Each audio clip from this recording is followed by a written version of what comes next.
बोलो जयकारा बोल मेरे श्री गुरु महाराज की जय।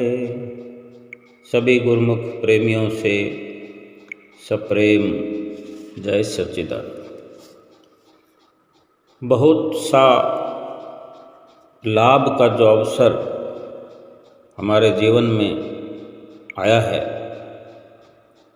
वो सुमरन के माध्यम से ही संभव है। और ये अवसर हमारे हाथ में है। जिस दिन सुमरन में हमने मन लगा लिया, जिस दिन भी हमारा मन सुमरन में लग गया, पुरुषार्थ हम ही को करना पड़ेगा, हम ही को मेहनत करनी पड़ेगी। और जिस दिन कामयाबी मिल गई, सुमरन में मन लग गया, सुमरन को हमने एक अपना पसंदीदा कार्यक्रम बना लिया। देखो, जब तक हम किसी काम को अपना समझ कर नहीं करते, लाभ समझ कर नहीं करते, तब तक उसमें सफलता भी नहीं प्राप्त होती। और इसीलिए जब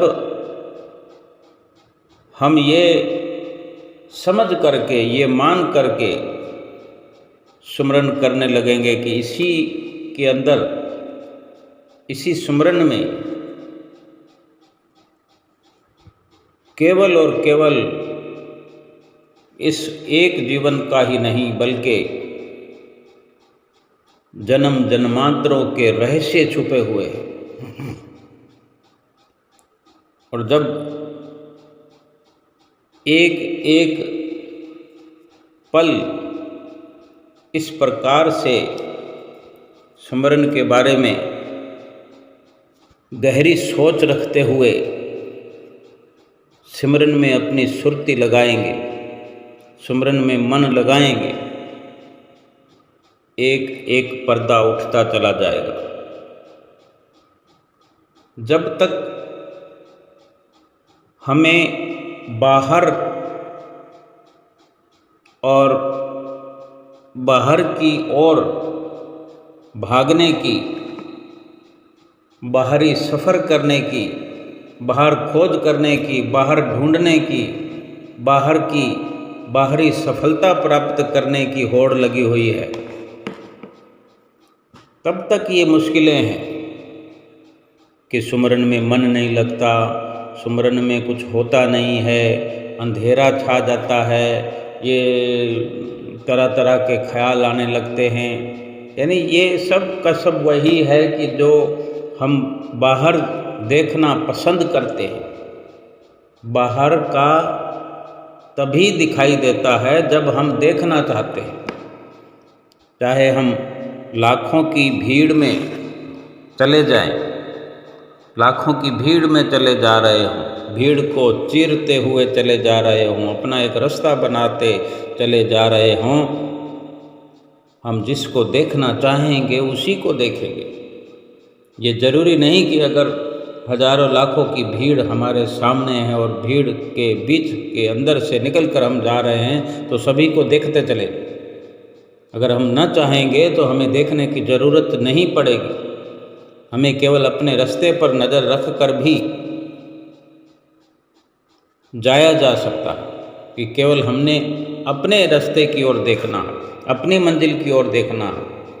लेकिन जब हमारे स्वयं का ये ख्याल होता है कि हमको सभी को देखते हुए जाना है, और जितना भी जिस प्रकार से जिस नज़रिए से देखेंगे, नज़रें गढ़ती चली जाएंगी, वो फ़ोटो खींचते चले जाएंगे, आँखों के कैमरे से वो तस्वीरें वो कैद होती चली जाएंगी, और आँखों के कैमरे से तस्वीरें खिंचती हुई, कैद होती हुई अंदर मस्तक पटल पर एकत्र होती चली जाएंगी। जब जब भी हम सुमरन पर बैठते हैं, ध्यान लगाते हैं, पहले वही तस्वीरें आकर के खड़ी हो जाती हैं जिन पर हमने नज़रें गड़ाई होती हैं।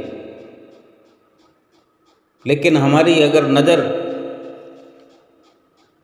केवल सुमरन भजन में हो जाए, हमारी गूढ़ता, गहराई सुमरन की ओर हो जाए, तो चाहे हजारों लाखों की भीड़ क्यों ना हो, कितने लोगों से क्यों ना मिलते हों, लेकिन उनको देखने की तमन्ना ही नहीं होगी। जब ये समझने में, ये जानने में हम कामयाब हो जाएंगे कि केवल सुमिरन के अंदर ही लाभ है और सुमिरन के माध्यम से ही हमने इस जीवन की सफलता को प्राप्त करना है, इस जीवन के लक्ष्य को पाना है। जहाँ बाहरी ज़रूरतें हैं इस जीवन को जीने के लिए, व्यवहार जीवन का करने के लिए ज़रूरत के मुवाफिक बरतना, व्यवहार करना कहीं भी किसी प्रकार से मना नहीं है। वो ज़रूरी समझ कर किया जाए, केवल ज़रूरत के तौर पर किया जाए। किसी भी प्रकार के व्यवहार में आसक्ति ना हो, किसी प्रकार के साधनों में, संसाधनों में आसक्ति ना हो, दिल लगी ना हो, किसी भी मेल जोल में, किसी रख रखाव में, किसी रिश्ते में, नाते में, किसी भी प्रकार से अपना दिल न लगा बैठे। केवल बर्ताव ऊपर ही ये समझते हुए कि लाभ तो केवल सुमिरन में है, दिल तो सुमिरन में, मन तो सुमिरन में लगाना है। उसके अलावा कहीं भी अपने मन को अटकाने की ज़रूरत नहीं है। इस प्रकार की जब विचारधारा बनती है, बन जाती है, बनते बनते बन जाती है, और फिर जब इस प्रकार का वातावरण बनता है, चाहे हम बाहर सफ़र कर रहे हों, पैदल हों, बाइक पर हों, कार में हों, रेल में हों, एरोप्लेन में हों, कहीं भी हों, हमारा जो ध्यान है वो मस्तक के बीच में, जहाँ की हमने सुमरन भजन अभ्यास करते वक्त बैठ कर के करना होता है, करते हैं, जो ये हमारा अभ्यास बन जाता है, भजन अभ्यास का नियम बन जाता है। ये ध्यान लगते लगते लगते ध्यान की एकाग्रता परिपक्व होने लगती है। फिर हम जहाँ भी सफ़र करते हों, जहाँ भी बैठते हों, जिनके साथ भी व्यवहार करते हों, हमारा मस्तक के बीच में ध्यान लगा रहता है। एक सूक्ष्म तौर पर अंदर ही अंदर खिंचाव बना रहता है। हमारी जो सुरती है, जब जब भी कहीं बाहर, चाहे मजबूरन किसी व्यवहार में लगानी पड़ती है, किसी से लेन देन करना पड़ता है, किसी से बात करनी पड़ती है, बेशक किसी कार्यवश ये सब करना होता है, फिर भी भीतर ही भीतर सूक्ष्म तौर पर सुरती का खिंचाव बना रहता है।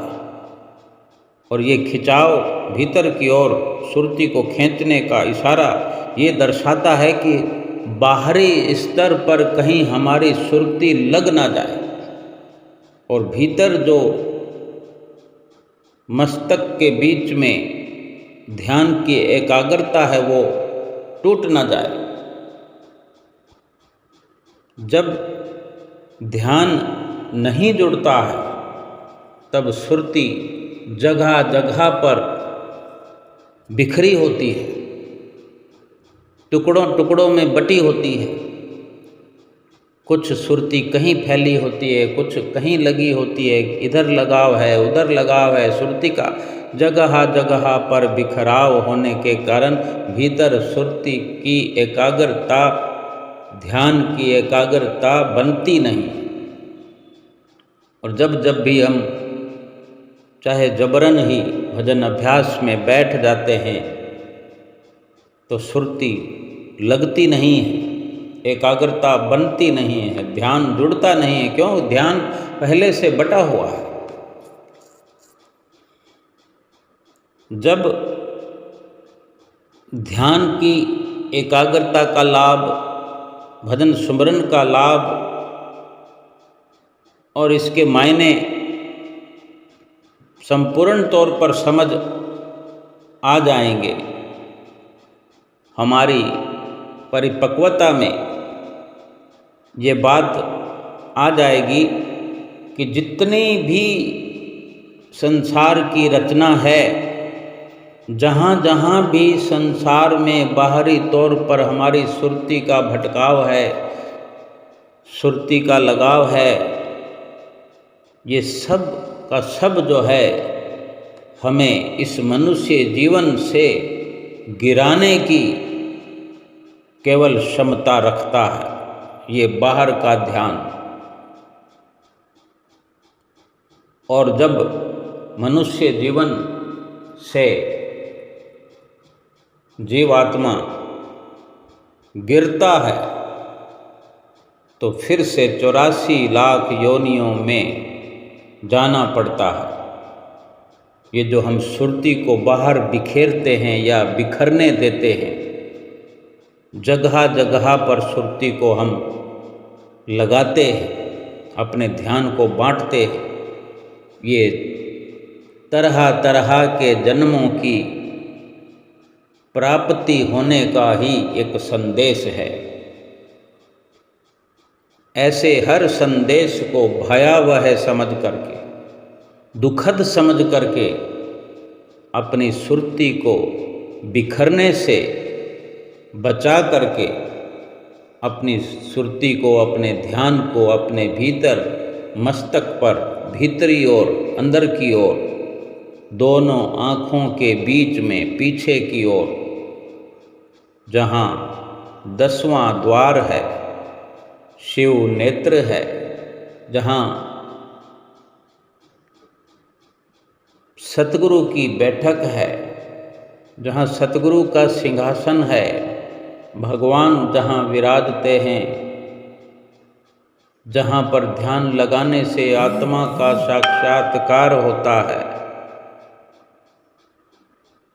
यहाँ पर सुरती को जमाने का, सुरती को लगाने का भरसक प्रयास हर वक्त करते रहना चाहिए।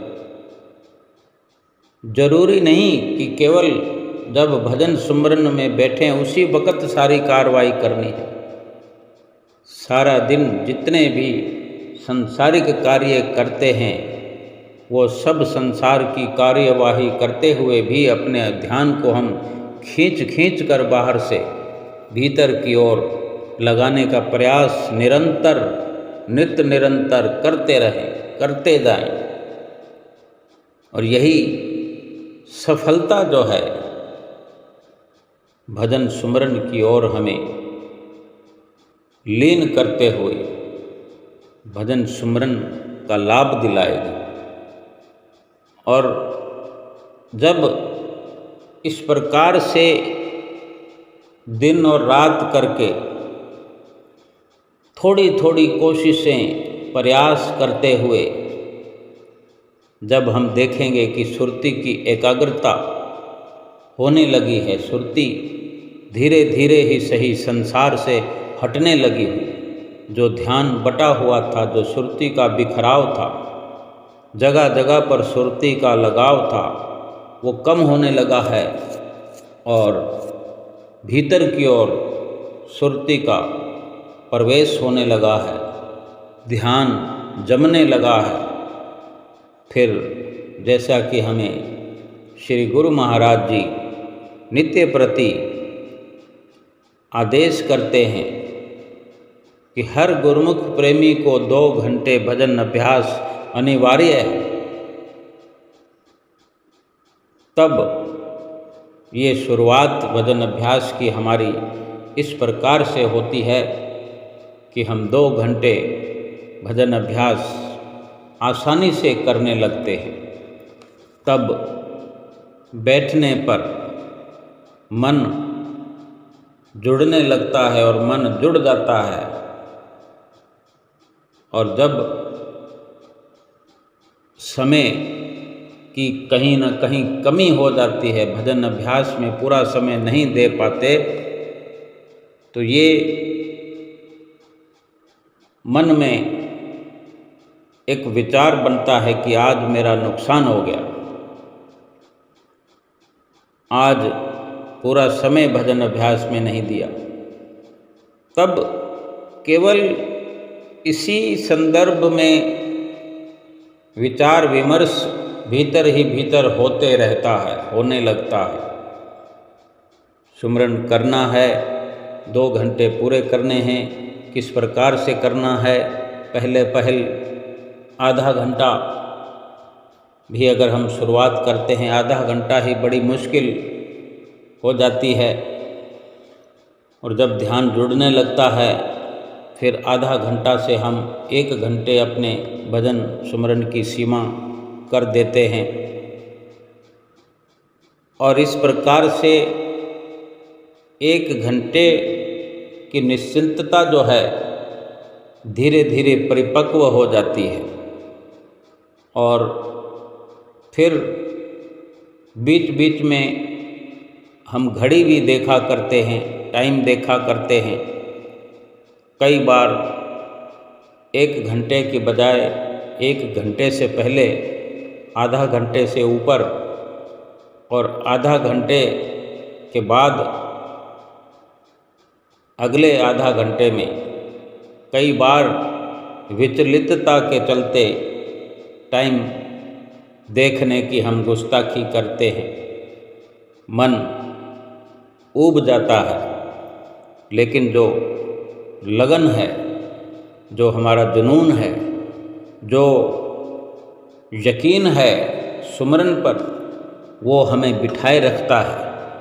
और एक अवस्था फिर ऐसी आती है कि फिर से ध्यान जुड़ता है। 1 घंटा पूरा होते होते ऐसा ध्यान जुड़ता है कि फिर 1 घंटे से ऊपर हो जाने पर कहीं जाकर पता लगता है कि अरे आज तो 1.25 घंटा हो गया, पता ही नहीं चला। और इस प्रकार से अगला घंटा जो है उसकी भी यही स्थिति हो सकती है।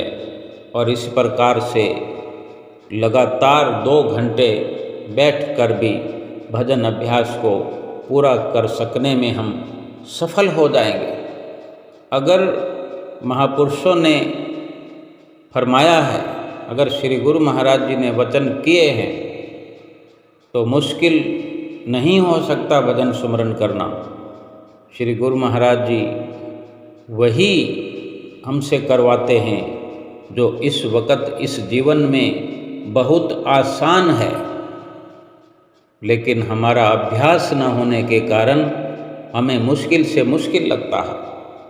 लेकिन जब इस प्रकार से हम अपना कर्तव्य समझकर, सतगुरु की आज्ञा समझकर, जीवन की सफलता, जीवन का लक्ष्य समझकर, और सुमरन ही केवल इस जीवन का लक्ष्य है, ये जानकर जब सुमरन में लगते हैं, भजन अभ्यास में लगते हैं, तो मन लगने लग जाता है।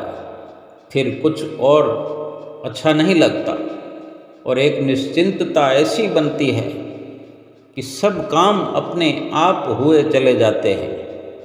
क्योंकि जितना जितना सुमरन भजन अभ्यास में हम समय लगाते हैं, भगवान की ओर से, भगवान की इस रचना में, भगवान की प्रसन्नता के कारण जो संसारिक विफलताएं हैं, असफलताएं हैं, मुश्किलें हैं, वो धीरे धीरे दूर होती चली जाती है। और फिर ऐसा भीतर ही भीतर महसूस होता है कि सुमरन का ये लाभ वास्तव में नज़र आने लगा है। भीतर ही भीतर शांति का, एक सुकून का दृश्य जो है महसूस होने लगा है। हर वस्तु, हर सामान दिखने वाला नहीं होता। शांति और सुकून या सुख दिखाई नहीं देते हैं, ये महसूस करने वाले हैं। अगर भीतर ही भीतर एक सुकून सा लगता है, यानी कहीं कलह कल्पनाओं वाले विचार नहीं उठते हैं, बंद हो गए हैं। कोई चाहना, कोई कामना, किसी वस्तु के लिए कोई वेदना, कोई सामान को पाने की कोई ललक जब नहीं हुआ करती, तो इसी को ही शांत चित्त कहा जाता है। मन की एकाग्रता समझनी चाहिए कि मन एकाग्र होने लगा है, मन एकाग्र हो गया है। जो कुछ भी हो रहा होता है वो प्रभु की मौज समझकर दिखाई देने लगता है, और जो होने वाला होता है, जो हुआ ही नहीं है, उसके बारे में भी एक निश्चिंतता हमारे अंदर बनने लगती है कि जो होगा अच्छा होगा, मेरे प्रभु की मौज से जो भी होगा अच्छा होगा। और वैसे भी कोई चाहे तो अपनी मर्जी से कुछ कर नहीं सकता, लेकिन फिर भी मन कल्पता है, मन भटकता है कि ऐसा क्यों हुआ, ऐसा होना चाहिए था, मैंने ऐसा नहीं सोचा था, तो फिर ऐसा क्यों हुआ। लेकिन जब ये गिले शिकवे सब शांत हो जाते हैं, इसी को एकाग्र चित्त कहते हैं। इसी से अंदाज़ा लगता है कि मन की भटकना समाप्त हो रही है, और जब मन की भटकना बाहर की ओर समाप्त होती है तो यही मन फिर सुमरन में लग करके नई से नई खोज करने में लग जाता है। आगे से आगे सुमरन का लाभ प्राप्त करते हुए अपने हृदय के अंदर एक शांति का खजाना स्थापित करने में लग जाता है, और इतनी शांति भरपूर हो जाती है कि संसार के सभी साधन, संसार के सभी सुख फीके नजर आने लगते हैं। किसी वस्तु को, सामान को पाने की चाहना नहीं रहती। सब कुछ प्रभु की मौज पर स्थिर हुआ नजर आता है कि जो कुछ भी होगा मेरे प्रभु करेंगे, मुझे कुछ करने की ज़रूरत नहीं है। और इस प्रकार की स्थिति अगर हमारी बन जाती है इस द्वंद्वमयी संसार में, अगर हम निर्लेप हो जाते हैं, इस संसार में रहकर भी इस संसार से निर्लेप हो करके जीने का हमें एक तरीका आ जाता है, तो हम यकीन नहीं करेंगे कि कितनी बड़ी खुशियों का खजाना हम पा लेते हैं। यही हमें रात और दिन श्री गुरु महाराज जी समझाते हैं, बार बार फरमाते हैं कि संसार में क्या पड़ा है, संसार में रखा ही क्या है कि जो भजन सुमरन को छोड़ करके संसार के पीछे लगा जाए। भजन सुमरन को छोड़ करके जो हम भगवान की भक्ति को छोड़ करके जो संसार को पाने की चाहत में ही दीवाने हुए रात और दिन गलतान हो रहे हैं। ये बड़ा दुखद है, बड़ा अफसोसजनक है, पश्चाताप करने वाला काम है। इसीलिए श्री गुरु महाराज जी हमें बार बार आगाह करते हैं कि वक़्त यही है, अवसर यही है संभलने का, और इसी अवसर में संभल करके एक एक कदम को अपने लाभ के लिए इस्तेमाल किया जाए, एक एक कदम लाभ की ओर बढ़ाया जाए, और लाभ केवल और केवल भगवान की भक्ति में, भजन सुमरन में, 5 नियमों की पालना में। चिंता एक ही होनी चाहिए कि हमने आज 5 नियम पूरे किए कि नहीं, भजन अभ्यास किया कि नहीं। भजन अभ्यास चाहे पूरा ना किया हो, लेकिन उसी के बारे में मंथन हमारे भीतर ही भीतर चलते रहना चाहिए कि आज का भजन अभ्यास कैसा हुआ, सुमरन हमने कैसा किया, कहाँ हमारा निशाना था, कहाँ तक हम पहुँचे। क्योंकि जो सुमरन का ये सफ़र है, भीतर ही भीतर एक लंबा सफ़र करते हुए सूक्ष्म ये सफ़र है, जो हवाई जहाज़ों का सफ़र इसमें होता है। इतनी लंबाई का सफ़र यहाँ चलता है, जो पूरे संसार की जो दौड़ धूप है, संसार का पूरा चक्कर लगाकर कोई आए, उससे कहीं ज़्यादा सफ़र हम भीतर ही भीतर रूहानी सफ़र को तय कर सकते हैं। इस रूह को रूहानी सफ़र कराते हुए परमात्मा तक ले जा सकते हैं। बोलो जयकारा, बोल मेरे श्री गुरु महाराज की जय।